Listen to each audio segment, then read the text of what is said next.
क्या सच में कोई इंसान बिना बताए आपके मन की बात जान सकता है? क्या एक पर्ची में छुपा होता है भक्तों की जिंदगी का सबसे बड़ा राज?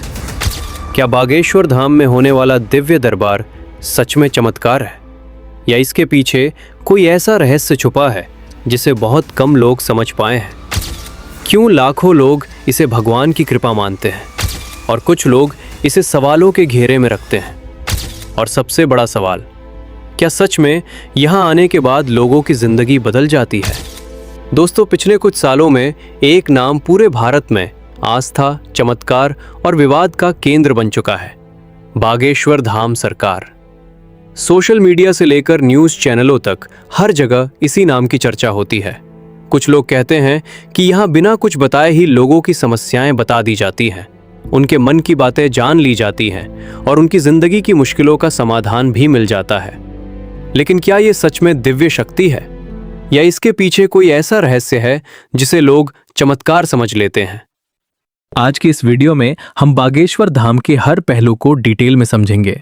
इसकी शुरुआत दिव्य दरबार का सच, लोगों के अनुभव और वो सवाल जो हर किसी के मन में हैं। तो वीडियो को अंत तक जरूर देखना, क्योंकि आज हम जानेंगे बागेश्वर धाम सरकार की शक्तियों का असली सच। लेकिन दोस्तों, जिस रहस्य की हम बात कर रहे हैं उसकी शुरुआत किसी बड़े मंच या भीड़ से नहीं हुई थी, बल्कि एक छोटे से गांव से हुई थी। मध्य प्रदेश के छतरपुर जिले के गढ़ा गांव में साल 1996 में एक बच्चे का जन्म होता है। नाम रखा जाता है धीरेंद्र। एक ऐसा बच्चा जिसका बचपन किसी चमत्कार से नहीं बल्कि संघर्ष और गरीबी से भरा हुआ था। एक कच्चे घर में रहने वाला परिवार, सीमित साधन और रोजमर्रा की जरूरतों को पूरा करने के लिए जूझती हुई जिंदगी। उनके पिता एक पुजारी थे और घर का माहौल पूरी तरह धार्मिक था। शायद यही वजह थी कि बचपन से ही उनका झुकाव भक्ति और कथाओं की तरफ बढ़ने लगा।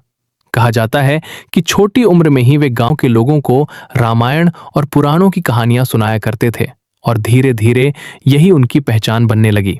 लेकिन यहाँ एक सवाल फिर खड़ा होता है, क्या यह सिर्फ एक सामान्य धार्मिक रुचि थी, या फिर यहीं से उस रहस्य की नींव रखी जा रही थी जिसे आज लोग दिव्य शक्ति कहते हैं?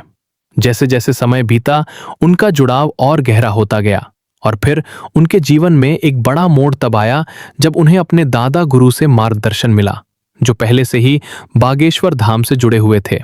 यहीं से उनकी साधना और आध्यात्मिक यात्रा की शुरुआत मानी जाती है।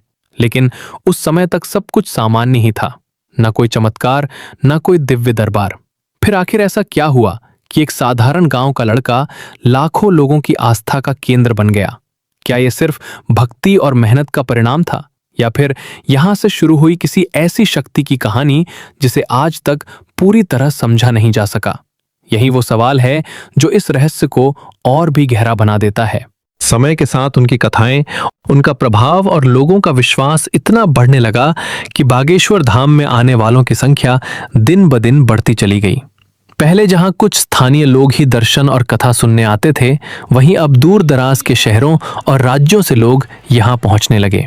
कोई अपने घर की समस्या लेकर आता, कोई बीमारी का समाधान चाहता, तो कोई सिर्फ इस उम्मीद में आता कि शायद उसकी जिंदगी की उलझन यहां सुलझ जाए। इसी बढ़ते विश्वास और भीड़ के बीच धीरे धीरे वो परंपरा शुरू हुई जिसने बागेश्वर धाम को पूरे देश में चर्चा का विषय बना दिया, दिव्य दरबार। ये केवल एक सभा नहीं थी, बल्कि एक ऐसा अनुभव था जिसने लोगों के मन में आस्था और रहस्य दोनों को और गहरा कर दिया। दरबार का दृश्य अपने आप में बेहद प्रभावशाली होता है। सामने विशाल भीड़, हर तरफ भक्ति का माहौल, मंत्रोच्चार और लोगों की आंखों में उम्मीद। इसी बीच कुछ लोगों को सामने बुलाया जाता है। जैसे ही कोई व्यक्ति मंच के करीब आता है, उसकी समस्या के बारे में बातें कही जाने लगती हैं। कई बार ऐसा बताया जाता है कि उसकी परेशानी पहले से ही ज्ञात है।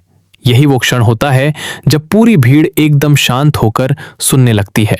किसी व्यक्ति के परिवार में चल रही समस्या, किसी के जीवन का संघर्ष, किसी की बीमारी, किसी की आर्थिक परेशानी। जब ये बातें सामने कही जाती हैं तो वहां मौजूद लोग इसे चमत्कार के रूप में देखने लगते हैं। कई भक्तों का कहना है कि उन्होंने अपनी आंखों से देखा कि बिना कुछ बोले उनकी निजी बातें बता दी गईं। यही अनुभव उनके विश्वास को और मजबूत करता गया।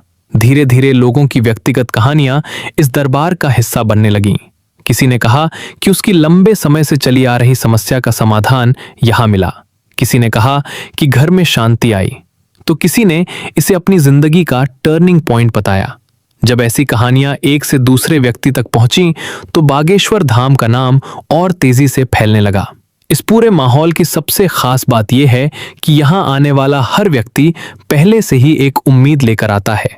उसके मन में पहले से विश्वास होता है कि यहां कुछ अलग है, कुछ ऐसा जो सामान्य नहीं है। यही विश्वास, भीड़ का माहौल और लोगों के अनुभव मिलकर इस दरबार को और भी रहस्यमय बना देते हैं। धीरे धीरे ये सिर्फ एक धार्मिक दरबार नहीं रहा, बल्कि लोगों के लिए उम्मीद, आस्था और समाधान का प्रतीक बन गया। यही वो बिंदु था जहां बागेश्वर धाम की कहानी एक साधारण धार्मिक स्थल से उठकर एक राष्ट्रीय चर्चा और रहस्य में बदल गई।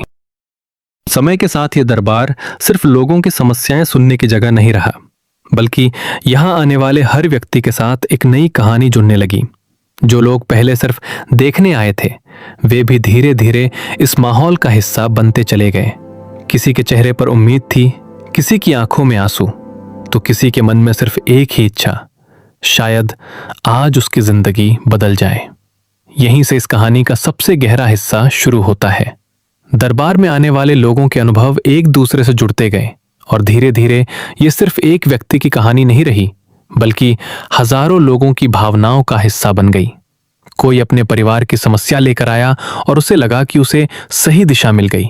कोई अपने मन के डर और तनाव से परेशान था और यहां आने के बाद उसे शांति महसूस हुई। धीरे धीरे इन अनुभवों ने इस जगह को और भी रहस्यमयी बना दिया। जिसने बदलाव महसूस किया उसके लिए ये चमत्कार था, जिसने सिर्फ माहौल देखा उसके लिए ये आस्था की ताकत थी, और जिसने दूर से सुना उसके लिए ये एक ऐसा रहस्य बन गया जिसे वो खुद अपनी आंखों से देखना चाहता था। सबसे बड़ी बात यह थी कि यहां आने वाले लोगों के लिए सिर्फ शब्द महत्वपूर्ण नहीं थे, बल्कि वो एहसास महत्वपूर्ण था जो उन्हें यहां मिलता था। कई लोगों के लिए ये जगह एक ऐसी उम्मीद बन गई जहां उन्हें लगता था कि उनकी समस्या अब अकेली नहीं है। यही एहसास धीरे धीरे उनकी सोच, उनके व्यवहार और उनकी जिंदगी पर असर डालने लगा। और यही कहानी अपने सबसे इंटेंस मोड़ पर पहुंचती है, क्योंकि अब सवाल चमत्कार से आगे बढ़कर इंसानी विश्वास की ताकत तक पहुंच चुका था। क्या सच में कोई अदृश्य शक्ति काम कर रही थी, या फिर ये उस भरोसे की ताकत थी जो इंसान को भीतर से बदल देती है? भीड़ बढ़ती गई, कहानियां बढ़ती गईं, और बागेश्वर धाम का नाम अब सिर्फ एक धार्मिक स्थान नहीं, बल्कि एक ऐसे रहस्य के रूप में फैल चुका था जहां लोग अपने दर्द के साथ आते और उम्मीद लेकर लौटते। यही वो बिंदु था जहां इस पूरी कहानी ने आस्था, रहस्य और इंसानी मनोविज्ञान तीनों को एक साथ जोड़ दिया। इसी तरह समय के साथ बागेश्वर धाम आने वाले लोगों की संख्या लगातार बढ़ती चली गई।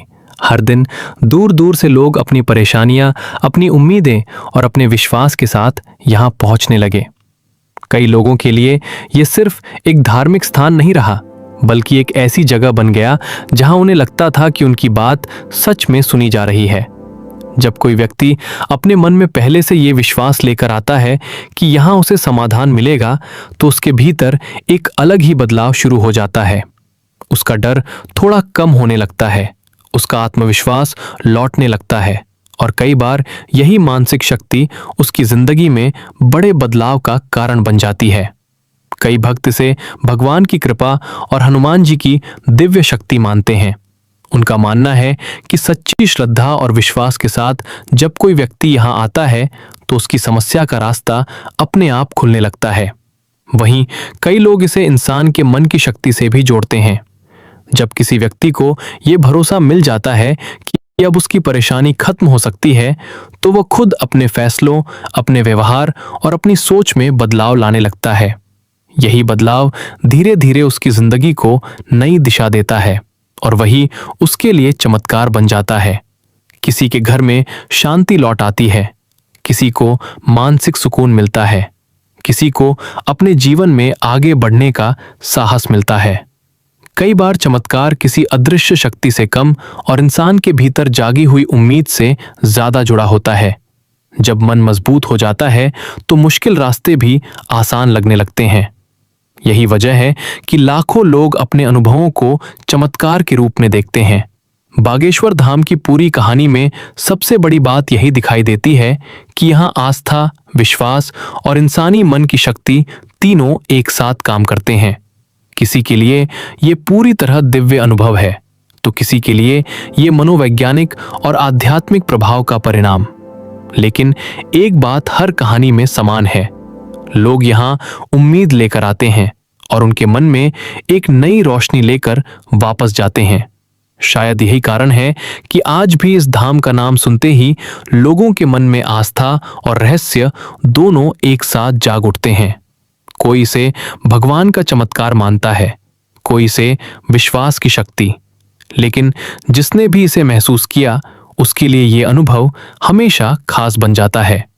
अगर आपको ये कहानी और इसका सच पसंद आया हो तो एक बार कमेंट में जरूर लिख कर जाएं जय श्री राम, और हमारे चैनल को लाइक, शेयर और सब्सक्राइब करना बिल्कुल ना भूलें, क्योंकि ऐसी ही रहस्यमयी और सच्ची कहानियां हम आपके लिए लेकर आते रहेंगे।